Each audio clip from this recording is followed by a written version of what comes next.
Assalamualaikum warahmatullahi wabarakatuh. So, Assalamualaikum warahmatullahi wabarakatuh. ngayon, Friday, Jumaa. So, sa nakikita ninyo, naka-postura kaming lahat, patob. Kasi mag-jujumaa kami doon sa Masjid Nabawi. So, ang sunnah sa Friday, Jumaa is bagong damit na susuotin sa pagpe-perform ng sunnah ng sala sa Jumaa. Pero kung wala ka namang bago, kasi hindi naman tayo nakakabili para lahat na ng Juma magbibili ng bago. So, at least yung pinakamainam at pinaka magandang damit na mayroon tayo. At least na nakaplansya, una, kumbaga presentable lagi ang dapat maisuot. So, at isa rin sa mga sunna is dapat nakapagpabango tayo. Kumbaga yung kay Bro Ali ngayon, Saudi yung datingan sa kanyang tob, alhamdulillah. So, ay nabanggit ko, sunna na magpabango tayo sa sasala ng Jumaa. Sa kalalakihan iyon. Pero sa kababaihan, ipinagbawal sa kanila ang paggamit ng pabango sa kahit na anong okasyon. Normal days man o pang-araw-araw lamang na gawain o buhay, bawal talaga sa kanila. Pang-kwarto lang. Ang pabango sa babae ay ginagamit lamang doon sa bahay para sa kanyang asawa. So sa mga kalalakihang Muslim, pagdating ng mga Jumaa, ganitong mga araw, Friday, Sala, so sunna talaga dapat na nagpapabango yung mga kalalakihan. Yun yung sunna sa Jumaa. So ngayon, papunta na kami ng Masjid Nabawi, Masjid ng Propeta Muhammad sallallahu alaihi wasallam. Ito.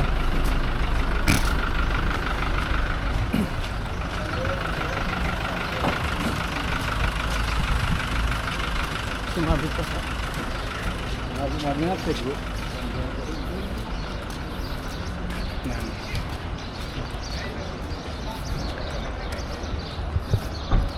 nasa kabilang kanto lamang kami. So, kailangan namin maglakad papunta dun sa masjid. At sinabi din ng sa isang hadith na kapag nagsasala ng Jumaa, alhamdulillah, pinakamainam yung naglalakad. Ayon sa hadith, kasi kung ilang steps na mayroong magagawa tayo mula sa pinagmula nating bahay hanggang dun sa masjid na pagsasalahan natin is i-count mo yun na reward. So kung mas malayo-layo ang bahay mo sa masjid is maraming hakbang yung nagagawa, so maraming reward ang ngayon ating nakukuha. So sa Islam lahat andito na lahat. Kumbaga lahat ng mga gawain simula sa paggising, lahat ng mga gawain ay pag-iibada. At ang pag-iibada lahat yun may reward. Hindi lang yung basta sumasamba lamang na walang akibat, walang nakaakibat na reward. So ang lahat ng pag-iibada natin is papalitan niya ng Allah Subhanahu wa Ta'ala ng reward, inshallah.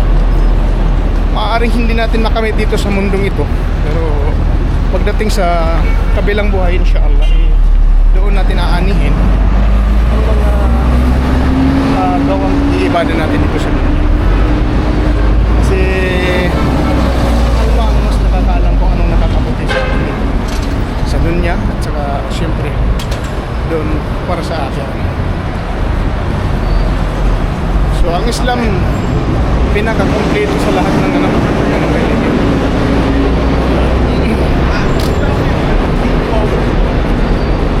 Hindi lang basta ang samba ka lang wala ka, hindi mo alam kung ano ang reward na yung nakukuha sa iyong mga pag-iibada. So dito sa Islam lahat yan yung nasa hadith at saka Quran nakasulat. So ayan sa iyong nakikita, build up na yung tao dito papunta ng masjid. Yan sila. Papakita ko lamang ang mga kababaihan, mga sisters at saka brothers papunta ng masjid na Nabawi.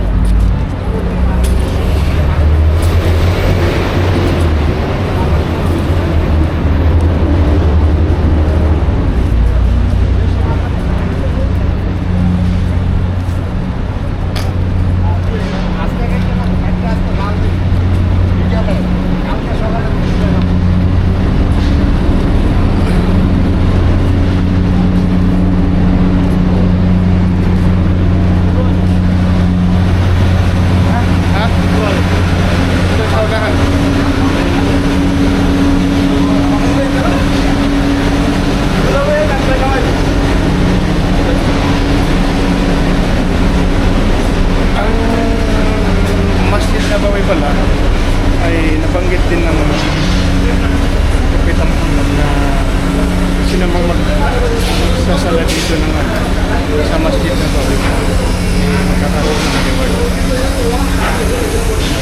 Ilang hasan na ba? 100 hasan na 300 sa Maka kung magsasala is 1,000.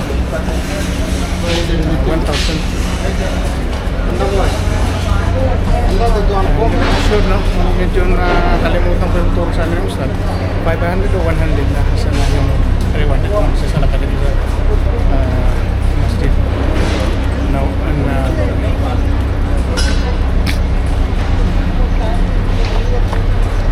so ayan,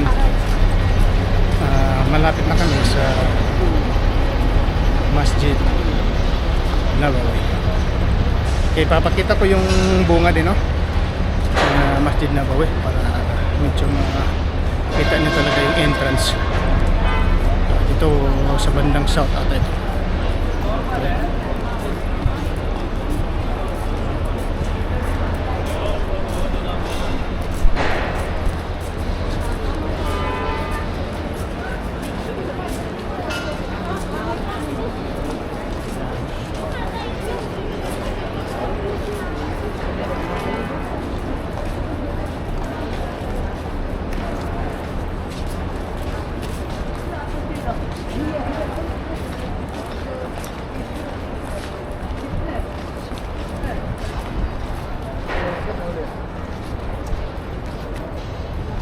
Ayan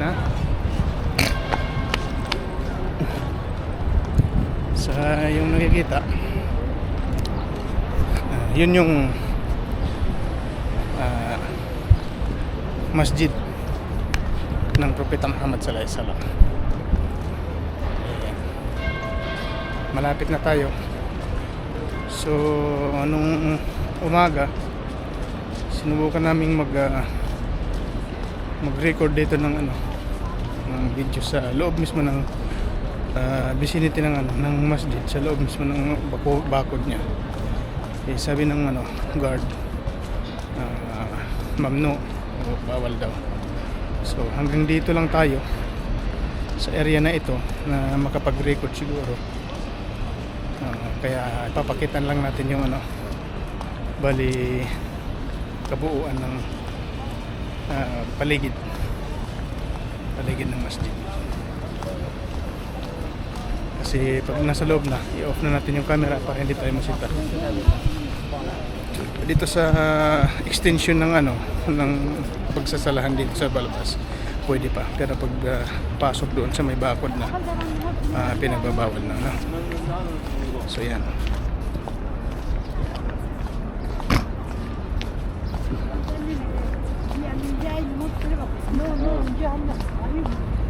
dito, extension na ito ng pagsasalahan kasi minsan maraming tao. Kaya extension itong sasalahan yan.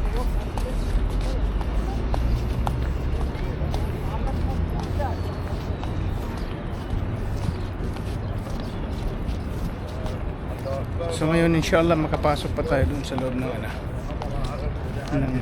masjid.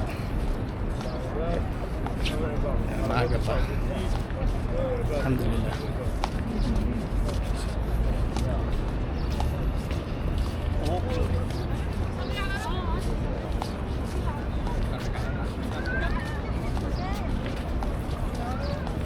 Yung palang ipapakita ko yung mga parang umbrella na yan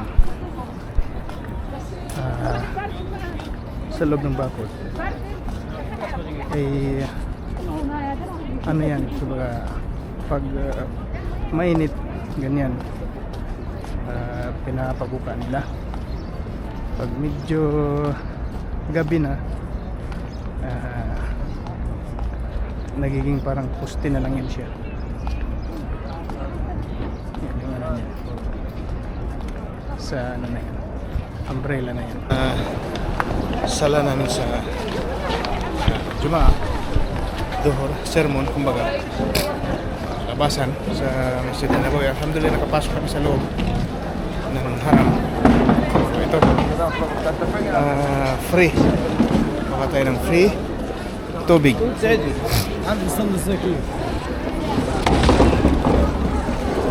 Tubig ayun. يا اخي امشي Medyo crowded kasi labasan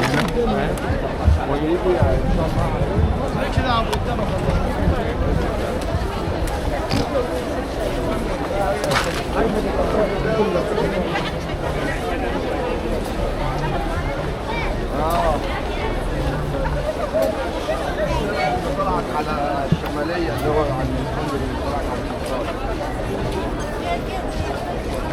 Oradakiler orada bak.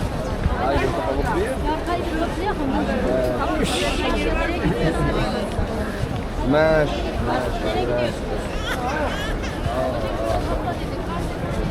طب لا انا عشان امشي بقى ده مين معاه؟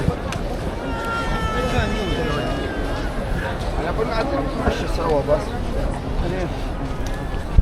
ito lang. انا مش رايح ما بقول لك كنا عايزين نتمشى لعند الموقع سوا ولا صداقه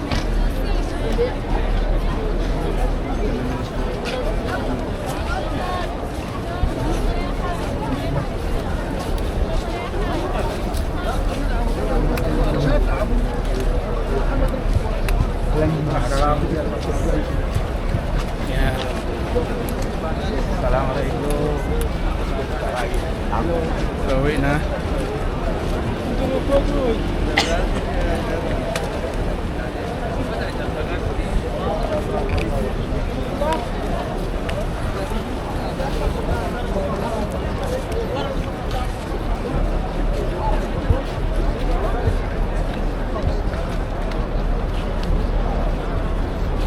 Ganito yung sitwasyon kapag mayroong sala ng Jumaa, ganyan. Every time na may sala dito sa Masjid Nabawi. Ayan. Puno talaga yung palagi. Sa dami ng nagsasala. Titignan doon pa yun sa kabila, no? يا Olo, iya. Mapakita ko sa inyo yung bandang kabila ng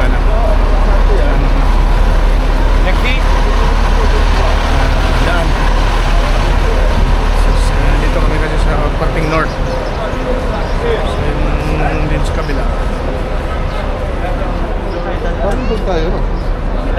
Doon tayo dapat. Doon tayo dapat. Yun.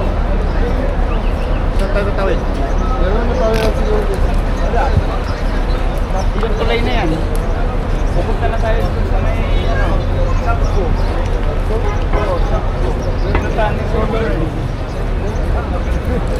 Sap ko na yan. So, balik tayo doon. Balik tayo. Dito tayo.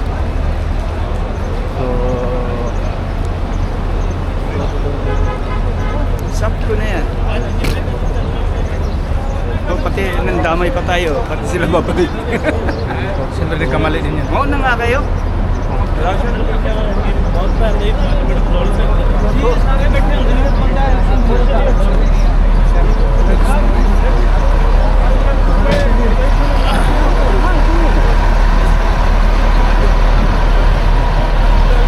Ano?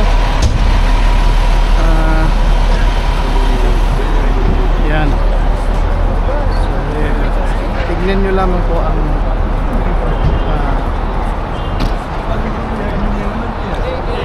sitwasyon ng pagka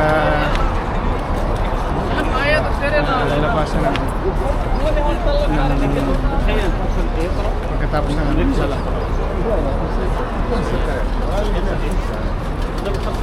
Iba't ibang lahi, iba't ibang kultura, iba't ibang tribo, bata at matanda, may asawa at wala, dalaga at binata.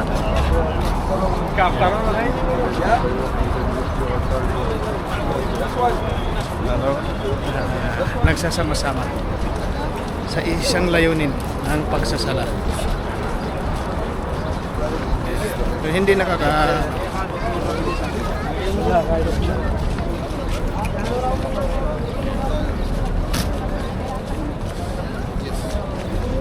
dito pagka ano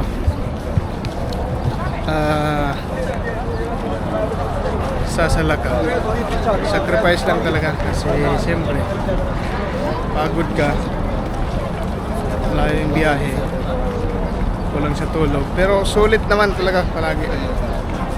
Alhamdulillah. Yung pagbisita kasi sa ano sa masjid na ito, siyempre Anything to share with us? ano, swerte na lang din sa mga foreigner na kagaya ko, kagaya namin na nakapagtrabaho dito sa Saudi Arabia.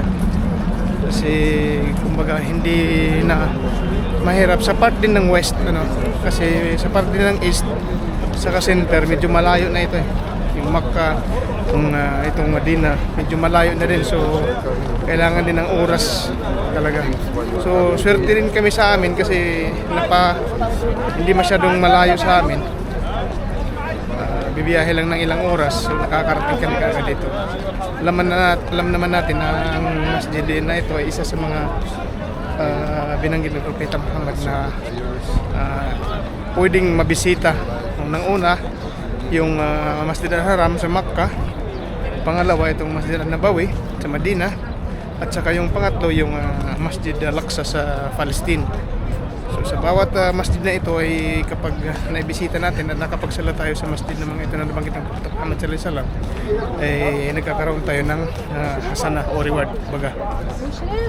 So para sa amin, para sa akin, swerte na rin kami na alhamdulillah hindi malayo sa trabaho namin o accommodation namin yung masjid na ito, ang Makkah at saka ang Medina, na kung gustuhin namin makabisita is nakakabisita kami, alhamdulillah.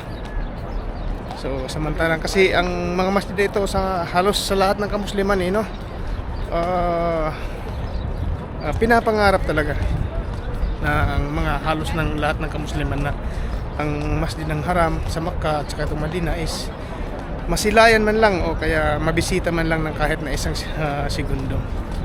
So para sa amin, lucky na kami na maituturing kumbaga. Kasi nakakapagbisita kami dito kung kailan namin gusto, no? So ang ano lang, gusto sana naming pasukin yung Rauda ang masjid Nabawi, kaya lang medyo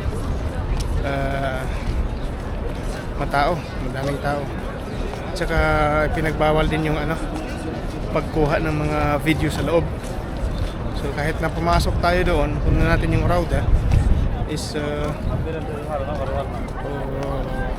hindi rin natin mapagkukunan ng ano ng pictures o kaya videos.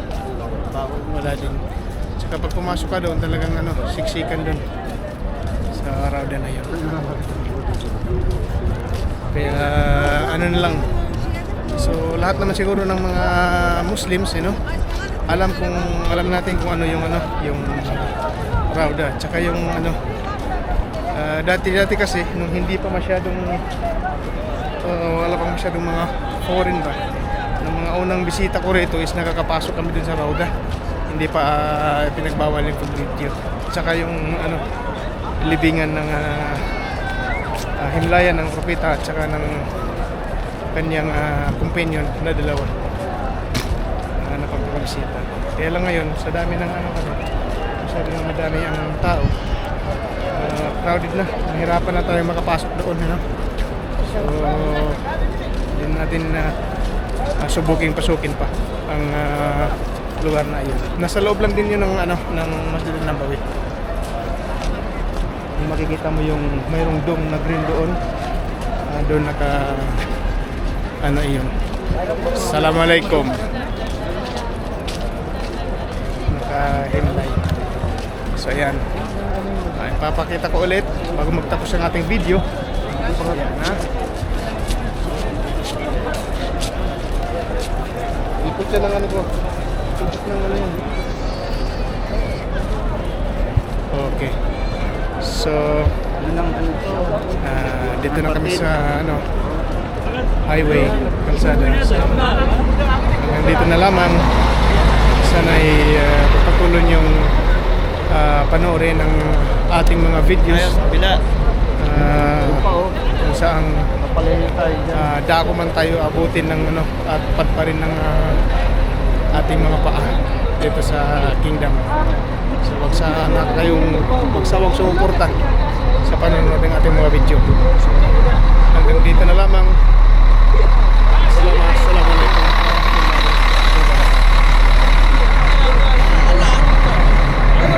Okay.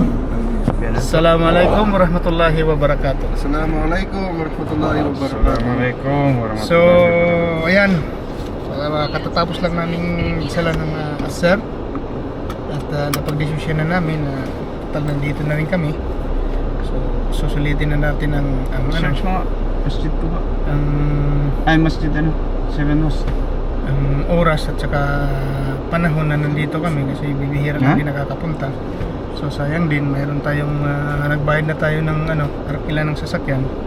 At Sulitin na natin. sabi ng aming team leader, siyempre sasanggunin natin palagi sa mga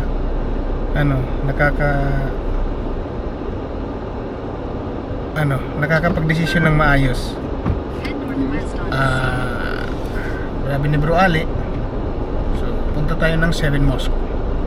Siguro alam na ninyo kung ano yung history ng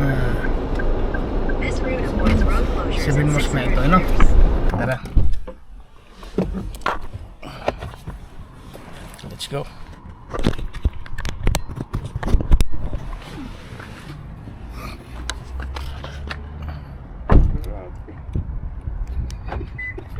Ano daw? Grabe daw. Grabe. So, ayun, nandidiri na yung aming kasamahan kasi nga itong naparkingan namin doon, pinag-iiputan ng So, ito yung sinasabi kong area kung saan sila nag-camp dati ng Propeta Muhammad sallallahu alaihi wasallam at sa kanyang mga sahaba. Yan. Yan. Yan. Diyan tayo pupunta, para ipakita natin yung area ng tinatawag nilang The 7 Mosque.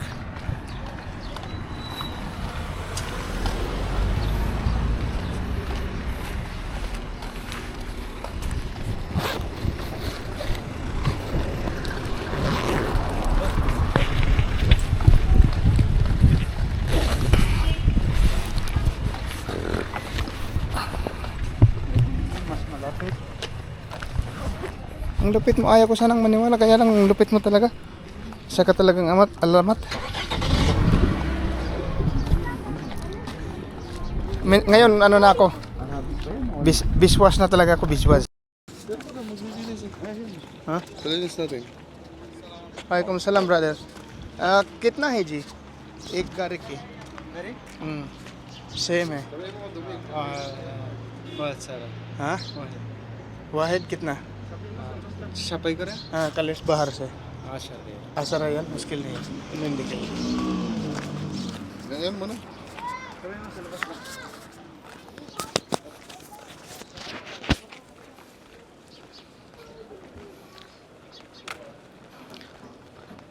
कल 20 मिनट उधर टाइम लगेगा बाद नहीं जाए मुश्किल नहीं है मुश्किल नहीं है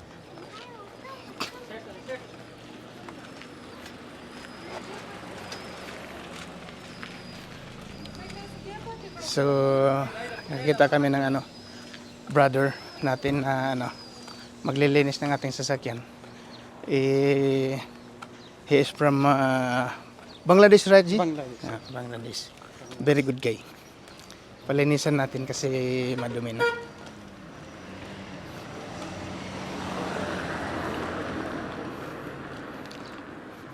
ये वाला जी Hada? yes Muskila. मुश्किल no problem coming maybe I will give extra no problem okay Ada kasih mazbut model? Intayin sab. oh मुश्किल ما في مشكلة ما في مشكل هذا first Ada batil. هذا باري no problem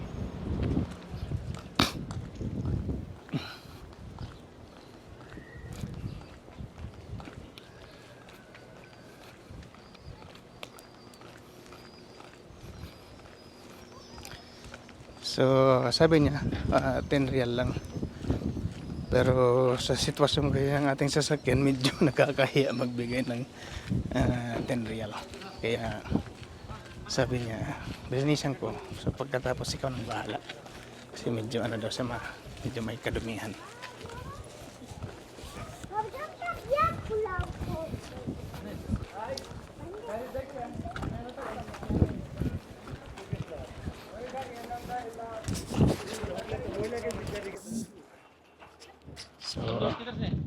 जी कहाँ से हो? जी फिलिपीनी है जी फिलिपीनी? जी। ये कहाँ से मिला है? मेरा दोस्त है के ले पाकिस्तानी लिया है? जी हाँ, ये हमारे इलाके का है। आपके है ना हाँ, तो कोई मुश्किल नहीं है ना मैं नहीं, नहीं, लगेंगे कोई मुश्किल नहीं है। मुश्किल नहीं है मैं ना खुश हुआ हूँ आपको पक्का देख के। है? हाँ, पूछा ये कहाँ से मिला है? हाँ, मेरा दोस्ती का तो पहले है ना बशमेर का वो गिफ्ट दे दिया मेरा पास बोला तो यही किसी भी जाएगा तो लगा दे आपका नाम कौन है जी साजिद है साजिद, हाँ। थोड़ा हाय करे जी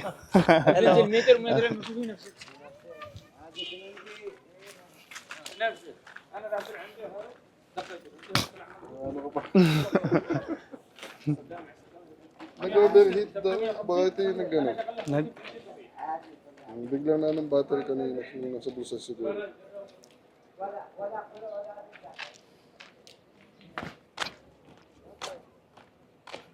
So, yan. Ang lugar na to is bali, para maiwasan yung hindi masyadong masira, binago at saka ginagawa ng riprap. Ganyan. Kasi mag-erosion. So, para ma-prevent yung erosion, ginagawa nila ng ganyan. Pero ang talaga, original nito is bato yan, mga bato. Sa lupa. O tara. Pasukin natin. Ashara, sabi niya kaya lang medyo madumi. Linisan ko, pag nalinis, bahala ka na sa akin. Sabi niya.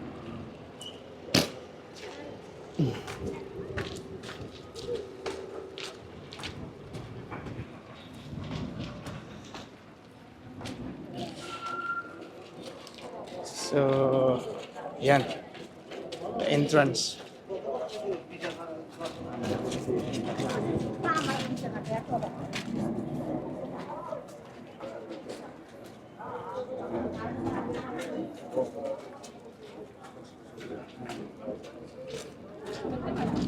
So, yung kanina,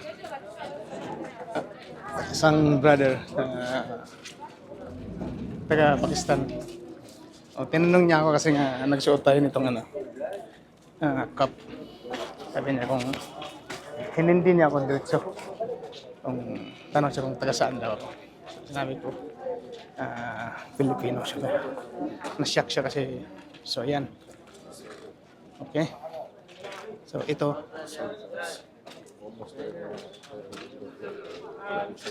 Yan.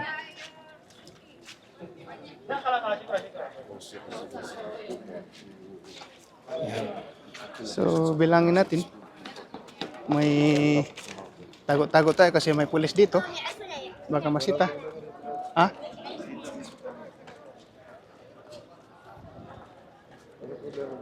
Anong problema dito?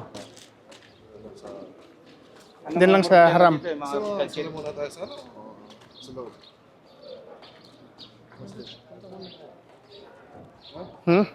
Sala muna tayo? Tara. Tara.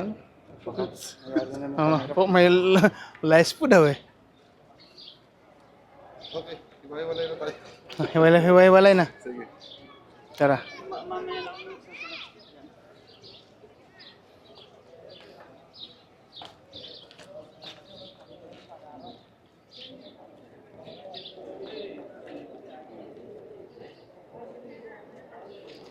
So, mas mainam siguro kung ano,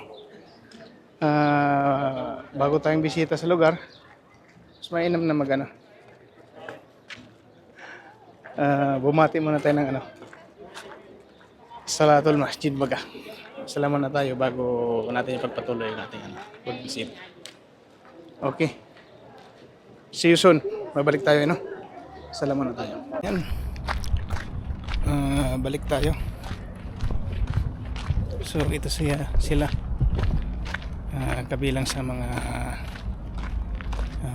itinuturing na masjid noon. Yan. Nilak para hindi yan.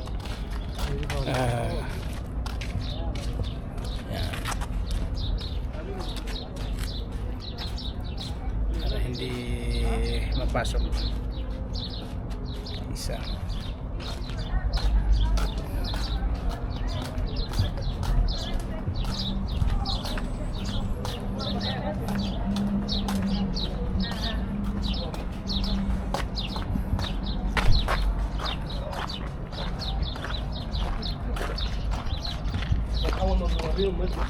بارك الله فيك.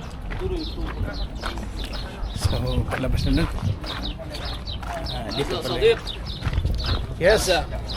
Assalamualaikum. السلام عليكم هذا صديق مية مية كويس. حبيبي غزوة الخندق كويس كويس كويس. ده مسجد السيدة فاطمة قالوا 1400 سنة السيدة فاطمة كانت موجودة أيام الرسول ليش تسمى بهذا الاسم مسجد؟ هي كانت موجودة المفروض ده مسجد سيدنا علي So, yan din yung ano, sa masjid. May tour guide sila, Saudi. So, tinuro niya yung masjid. Na yan, isa sa mga masjid. So, yung nasa taas na yun, kung nakikita. Yan. Masjid na yan. Isa din yan.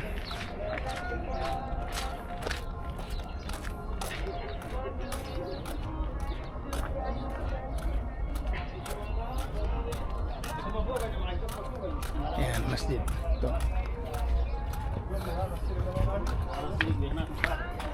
So, yung iba dyan. Ayan. So, ano yun natin? Para makita ninyo ang itsura ng ano. So, ng mga masjid na ito. Ayan.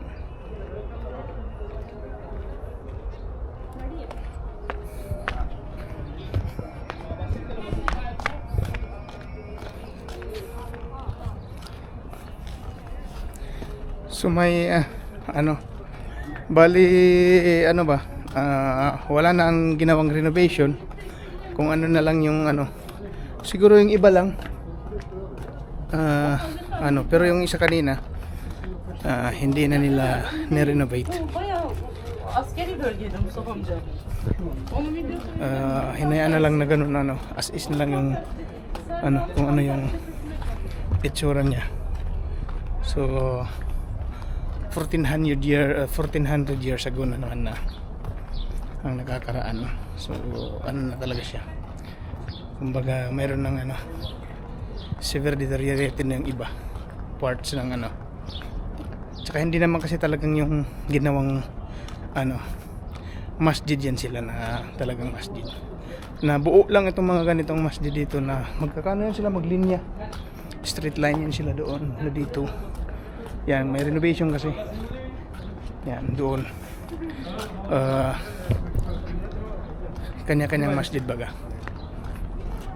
Kaya Assalamualaikum. How are you, brother? Alhamdulillah, brother. Fine. Where from? मैं फिलिपीन जी। From Philippines? जी। Uh, आप किधर है यार? पाकिस्तान में है? पाकिस्तान जी जी जी। सलाम अलैकुम ब्रदर। सलाम, कैसे हैं? ठीक ठाक? ठीक है जी, अल्हम्दुलिल्लाह, कोई से यार। योर चैनल जाबिर ओमस। जावेद या GVGAVER। okay, I can watch your videos. That's why I take in the right here. I can take your camera.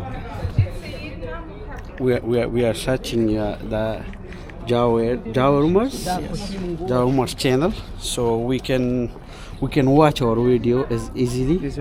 Yeah, okay, I can follow to you, no problem. Okay, I will follow. Just follow sir ji. Okay, no problem. आपका नाम है सर जी, क्या है? My name is Latif. I'm from Latif. Pakistan. Pakistan. I meet with Pakistan जिंदाबाद भैया। I meet with Jawer. Nice to meet you. Alhamdulillah, And nice inshallah, to I will meet be you too. following like you now. Thank you, sir. And we'll be continually watching your video. Inshallah. Thank you. Assalamualaikum brother. So, yan, na-meet natin yung mga Pakistan.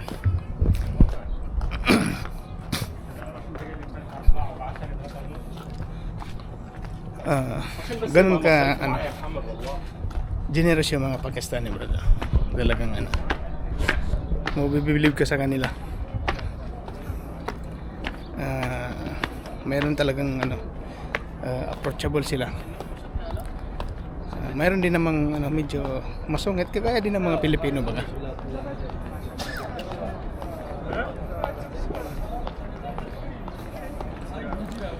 So balik tayo sa ating topic.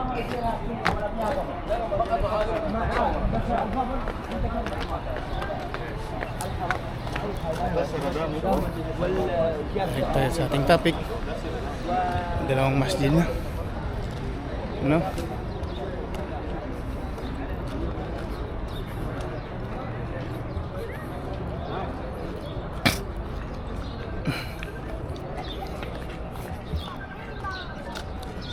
So ayan, isa din sa masjid.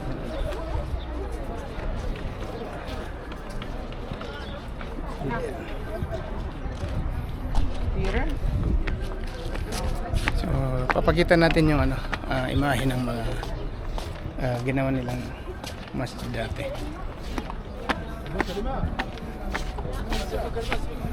So pakit na tayo ng bundok baga.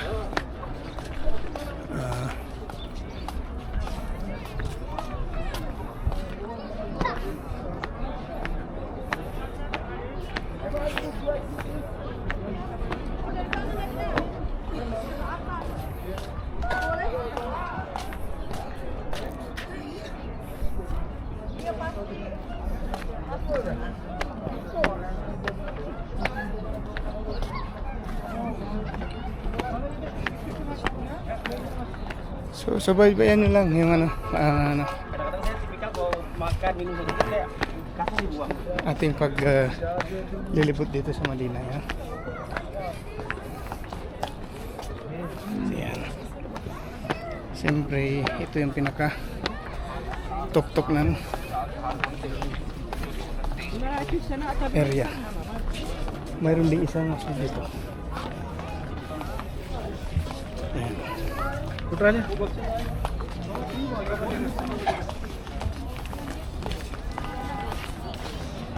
So, masjid yan. Okay. So, ano ba masjid sa baba? Ano? doon.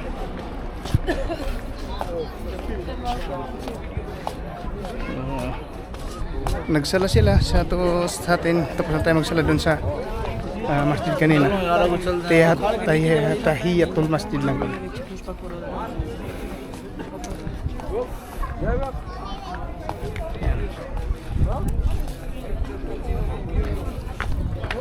So ipapakita ko mula dito sa taas yung ano,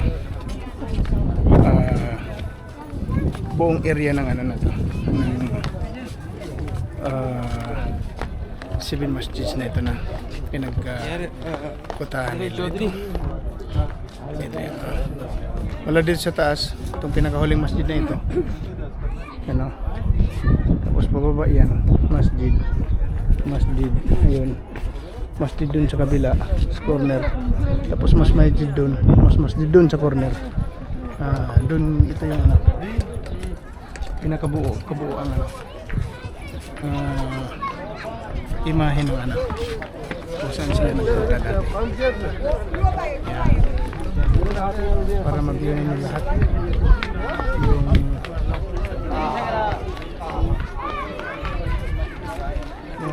kita ninyo ang full view ng area na ito. Yan. So papakita natin buo ano. Yung malaking masjid na ito, tinayo na lang nila, bago na yan. So yung pinakita ko kanina maliliit na mga masjid, sila yung mga tinatawag na ano, mga 7 masjid pala. Okay. Yan. Dito yan mula sa taas ano. Ang view ay mula sa taas. Yan. Sa masjid na ito. Yan. Tapos baba. Bundok kasi ito. Actually ginawan lang nila ng ano, ng stairs para mas madaling akyatin ng ano, sa mga visitors na pupunta rito para tumingin sa area na ito. Yan. So, yan dalawa. Tuan. Ay, yes. Assalamualaikum. Alhamdulillah. Alhamdulillah. Apa kali? La. Ah. Filipino. Filipino. Oh, sedih. sedih kuis. Assalamualaikum. الكاميرا دي لغي منها نشتغل من حد الفلوجر. كويس. كويس الحمد لله. الحمد لله. الحمد لله. من فين ها؟ عادي من فين هذا النون. ها نون. بلادة ايوه. يلا امريكا الفلبيني.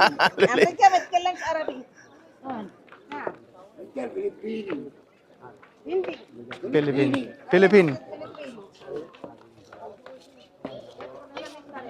Ayan ha.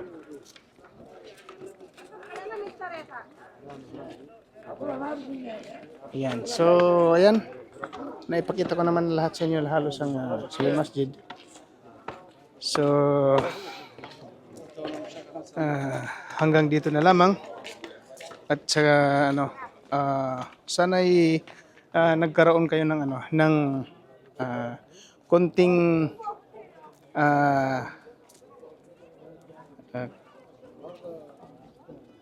kaalaman sa history ng ano, ng lugar na ito. Assalamualaikum. So ito, patuloy tayo sa ating paglilikod.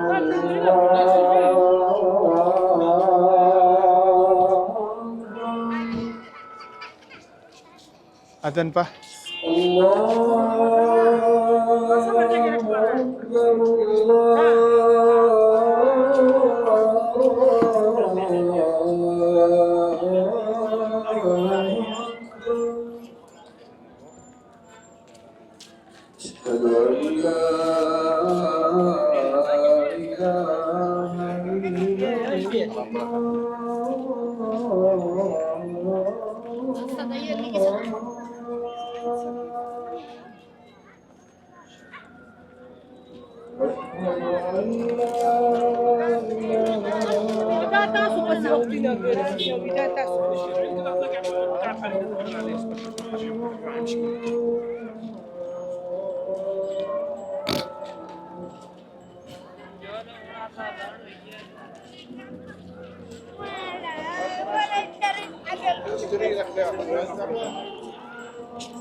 So, kung makikita nyo, yun yung bundok ng Uhud.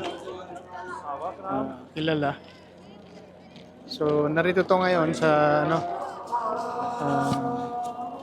lugar kung saan naganap yung ikalawang pakikidigma ng ating Propeta Muhammad sallallahu alaihi wasallam at ang kanyang mga sahaba. So, itong lugar na ito, napakalapit na nito sa Madina talaga. Bayan ng Madina. So yung kagaya ng aking nabanggit, nung unang digmaan sa pagitan ng Propeta Muhammad sallallahu alaihi wasallam at saka kanyang mga sahaba at ng mga kumakalaban dati sa Islam at hindi sumasang-ayon sa pagdadawa ng Propeta Muhammad sallallahu alaihi wasallam, ay ang kanyang mga tribo ng mga Quraysh. So ang unang gaya ng nabanggit ko noon sa unang video ko is yung unang kaganapan na pagkikipagdigma nila sa mga Quraysh, mga katiba ng Prophet Muhammad sallallahu alaihi wasallam, is nasa Badr. So itong lugar na ito nasa a few kilometers away from Madina Center. Dito ulit naganap kasi nga 'di ba, sa unang digmaan nila is nag-retreat yung mga kumalaban dati sa Prophet Muhammad sallallahu alaihi wasallam. So nag-sit up ulit sila ng panibagong pagsalakay para salakayin ang hukbo ng Propeta Muhammad sallallahu alaihi wasallam, na which is nandito na na-establish Madina. So mamaya ipapakita natin kung saan talaga yung bundok, saan nag-stay yung mga archer na itinilaga ng Propeta Muhammad sallallahu alaihi wasallam. At saka ipapakita din natin sa sunod na video yung 70 din na mandirigma ng Prophet Muhammad sallallahu alaihi wasallam na namatay, kung saan sila nailibing. Dito rin sa area na ito, mamaya ipapakita natin at kung saan, anong bundok sila dati nag-stay para labanan yung mga Quraysh na umahadlang sa pagdadawa ng Prophet Muhammad sallallahu alaihi wasallam. Mula sa bundok na iyon, dito bakit sa bundok na yun, mahataas yan, hanggang doon sa likod na yun, pahaba to yan, pahaba yung bundok na yan doon, hanggang doon. So ang bundok na ito, so ang ating makikita, ang bundok na iyan ang siyang naging balik kakuta ng mga mandirigmang Muslim dati laban sa mga kumakalaban sa Islam ng mga Quraysh.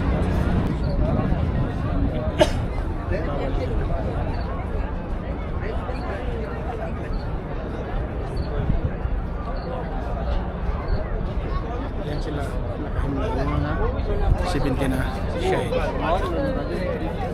So, una, ang aral na ating makukuha dito is unang-una yung pagmamahal sa ating pananampalataya, tsaka courage siyempre, kasi sa panahon ng kanilang digmaan dito kasi outnumbered ang mga Muslim sa bilang ng mga Quraysh dati.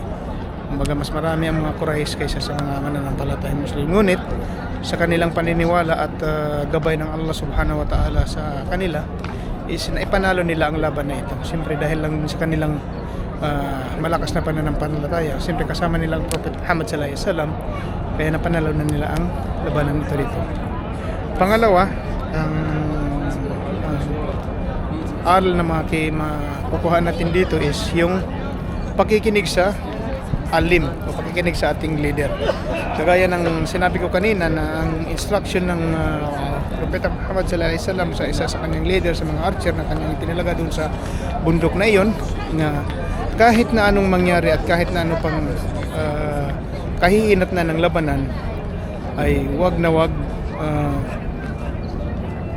iiwan o abandonahin ang bundok na ito. Subalit nang dahil nga sa kagustuhan na makatulong o kagustuhan ng isang leader din na makatulong kahit papaano para magligpit sa mga kalat at mga labi na naiwan ng mga mandirigma at saka nadigmaan, iniwan nila. So ang turo doon is makinig tayo sa ating mga leader, kung ang instruction naman sa atin ng ating mga leader is para sa ikabubuti natin o sa ating mga mananampalataya, sa ating relihiyong Islam. Importante 'yon. Kaya mahalaga sa atin na makinig sa ating mga alim, hindi porket ikay malakas o ikay marunong, hindi mo na i-recognize o papahalagahan ang instruction ng mga namamahala sa atin. Importante yun para sa pagkakaisa ng grupo, para maiwasan ang pagkakawatak-watak at para maiwasan din ang posibleng mga worst case scenario na maaaring mangyari kagaya ng ating nasabi noon na nagkaroon ng casualties ang ating mga mandirigma ng dahil lang sa simpleng instruction na hindi nila nagampanan kaagad.